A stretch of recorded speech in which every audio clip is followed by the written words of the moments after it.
பேசும்போது விஜயோட ஸ்பீச் வந்து யங்ஸ்டர்ஸுக்கு ரொம்ப கவர்ந்துருக்கான். ரொம்ப நல்லா பேசியிருக்கிறாரு. அதுவும் வந்து ஒரு உறுதிமொழியில எடுக்க சொல்லியிருக்கிறாருல. அதே மாதிரி சில பெற்றோர்கள் என்ன சொல்றாங்கன்னா, விஜய் இந்த மாதிரி பண்றது தான் நடிக்கிற படங்களை அவரை ஃபாலோ பண்ணணும். இப்போ ஒரு படம் வந்ததுல வந்து உச்சகட்ட கெட்ட வார்த்தையா யூஸ் பண்ணாரு. அந்த வார்த்தை வந்து இவரோட ஸ்டார் டாமுக்கு இவரோட ஸ்டைலுக்கு அது சொல்லணும்னு அவசியம் இல்லை.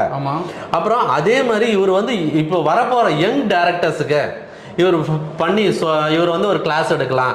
இனிமேல் வரப்போற படங்களை கஞ்சா அடிச்சாதான் ஹீரோ, கஞ்சாவை கடத்தினாதான் ஹீரோயிசம், எல்லா சீன்லையும் தம்மும் தண்ணியும் மாற்றி மாற்றி அடிச்சாதான் ஹீரோயிசம், கெட்ட வார்த்தை பேசினாதான் ஹீரோயிசம்னு மனநிலையோட வர இயக்குநர்களுக்கு இவர் கிளாஸ் எடுக்கணும்னு அங்கே வந்த பெற்றோர்கள் தான் நமக்கு சொன்னாங்க.